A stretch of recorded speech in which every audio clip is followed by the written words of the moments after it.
আগে তাঁরাই জনপ্রিয় হতেন যাদের টিভির পর্দায় দেখা যেত, কিন্তু সোশ্যাল মিডিয়ার ব্লগ রিলের জামানায় সেসব এখন অতীত।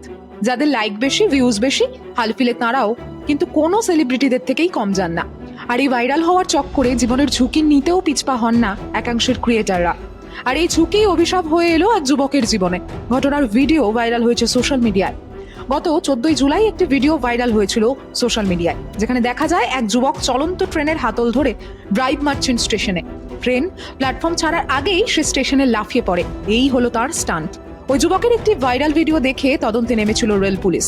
খোঁজ করতে গিয়ে কার্যত চোখ কপালে পুলিশের। যুবকের বাড়ি পৌঁছে দেখা যায় একটি স্টান্টের শাস্তি তিনি ইতিমধ্যেই পেয়ে গিয়েছেন। মুম্বাইয়ের বডালার এন্টাপ হিলের বাসিন্দা ফরহাদ শেখ স্টান্ট করতে গিয়ে বিকলাঙ্গ হন। অভিযুক্ত ফরহাদ জানান, বন্ধু তার ভিডিও করে দিতেন। প্রথমবার পার পেয়ে যান, সোশ্যাল মিডিয়াতে তার ভিডিও ভাইরালও হয়। এরপর 1 মাস পর গত 14 এপ্রিল এরকম স্টান্ট করে বেজায় দুর্ঘটনার মুখে পড়েন ওই যুবক।